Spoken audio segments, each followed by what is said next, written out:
Hello guys, ఎలా ఉన్నారు? మీరు బాగున్నారు అనుకుంటున్నాను. నేను బాగానే ఉన్నాను, బాగుంటాను కూడా.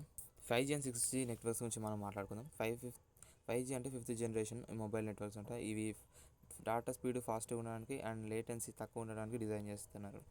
అండ్ స్పీడ్స్ అప్పుడు 10 Gbps వరకు సపోర్ట్ చేస్తుంది. అండ్ 4G కన్నా చాలా ఫాస్ట్గా ఉంటుంది. 5G కొంచెం లేటెన్సీ అంటే 1 millisecond కన్నా రియల్ టైమ్ కమ్యూనికేషన్లో బాగా స్పీడప్ చేసేలా చూస్తున్నారు. 5G యూజర్స్ మెయిన్గా హై ఫ్రీక్వెన్సీ బ్రాండ్స్ ఉంటాయి, లైక్ మిల్లీమీటర్ వేవ్స్ నుంచి చాలా డేటాని క్యారీ చేస్తూ ఉంటాయి.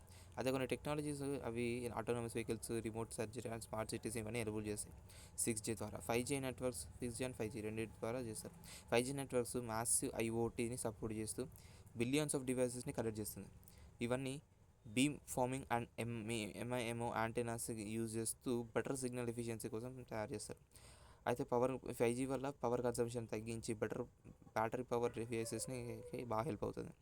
బెటర్ పర్ఫార్మెన్స్ అంటే ప్రొవైడ్ చేయడం వల్ల కొన్ని congestion areas like stadiums, cities బాగా పర్ఫార్మెన్స్ మంచిగా ఉంటుంది. 5G ప్రజెంట్ అయితే ఒక డిప్లాయిడ్ గ్లోబల్గా యూజ్ చేస్తున్నారు. దాని అడ్వాన్స్ మొబైల్ సర్వీసెస్ కూడా బాగా సపోర్ట్ అవుతున్నాయి. అయితే 6G అనేది అప్కమింగ్ 6th జనరేషన్ నెట్వర్క్ అనమాట. ఇది మేబీ 2030 వరకు 6G లాంచ్ చేయొచ్చు. దీని మెయిన్ ఏమేంటంటే పర్ సెకండ్కి 1 TB, అంటే 5G కన్నా చాలా స్పీడ్గా చాలా బాగా డేటానే అనేది ప్రొవైడ్ చేస్తుంది అనమాట. స్పీడ్ చాలా బాగా డెలివరీ చేస్తుంది. 6G టెట్రాహెర్ట్జ్ THz యూజ్ చేస్తుంది కొన్ని ఫ్రీక్వెన్సీస్ కదా, ఎక్స్ట్రీమ్లీ హై బ్రాండ్ విత్ అనమాట. లేటెన్సీ చాలా తక్కువ, 0.1 millisecondస్కే చాలా ఇన్స్టాంట్ కమ్యూనికేషన్ అనేది జరిగిపోతుంది ఉంటుంది. 6G అనేది AI ఇంటిగ్రేట్ చేస్తూ ఒక నెట్వర్క్ లెవెల్ని పర్ఫార్మెన్స్ ఆప్టిమైజ్ చేస్తుంది. ఒక అడ్వాన్స్డ్ టెక్నాలజీస్ని సపోర్ట్ చేస్తుంది, లైక్ హోలోగ్రఫీ కమ్యూనికేషన్ లాగా.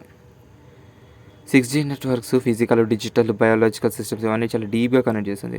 ఇవన్నీ స్పెషల్గా smart robotics, metaverse applications and autonomous systems కోసం డిజైన్ చేయబడినాయి. 6G మెయిన్గా సస్టైనబిలిటీ మీద ఫోకస్ చేస్తూ ఎనర్జీ యూసేజ్ని చాలా రెడ్యూస్ చేస్తుంది. రీసెర్చ్ ఏం చెప్తుందంటే 6G ఆన్గోయింగ్ వరల్డ్ వైడ్గా స్ప్రెడ్ అవుతూ నెక్స్ట్ లీప్ కనెక్టివిటీకి దారితీస్తుంది. ఓకే గాయ్స్, ఈరోజుకి వీడియో ఇది. రేపటి వీడియోతో మళ్ళీ రేపు కలుద్దాం.